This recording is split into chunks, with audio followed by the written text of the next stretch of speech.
For many of us, we have the impact goals, but we also have financial goals because we also want to drive growth for our businesses. Metrics are what tell us that we're making progress towards those goals. They're signals from which we can learn what is working and what is not working, and we can course correct. Metrics are most useful when they not only tell us our results, but they feed back into strategy. And so metrics are at the heart of both the growth of business and the driving of impact.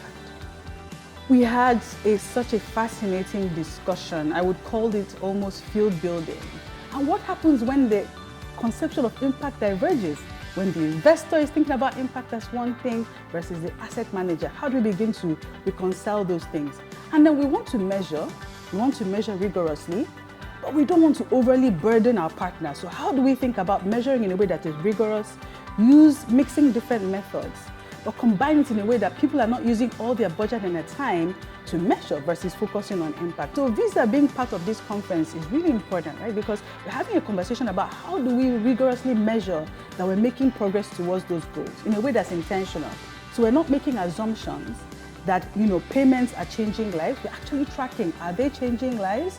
How are they changing lives? And what can we learn from that to feed back into the work that we do at Visa to make sure that we are being impactful? ANDE brings together lots of different organizations across sectors that are focused on small, we call them SGBs. In Visa, we call them small and micro businesses, right? The smallest businesses that are vulnerable and face all these barriers to growth, and for Visa, barriers to using digital payments and financial inclusion. I think what ANDE can be is just this place to sort of catalyze for all of us activity around focused on this goal, can focus us on exchanges to learn, right? Because people are working on the same problem from a different perspective, and so they're like unique insights that can come when we converge together.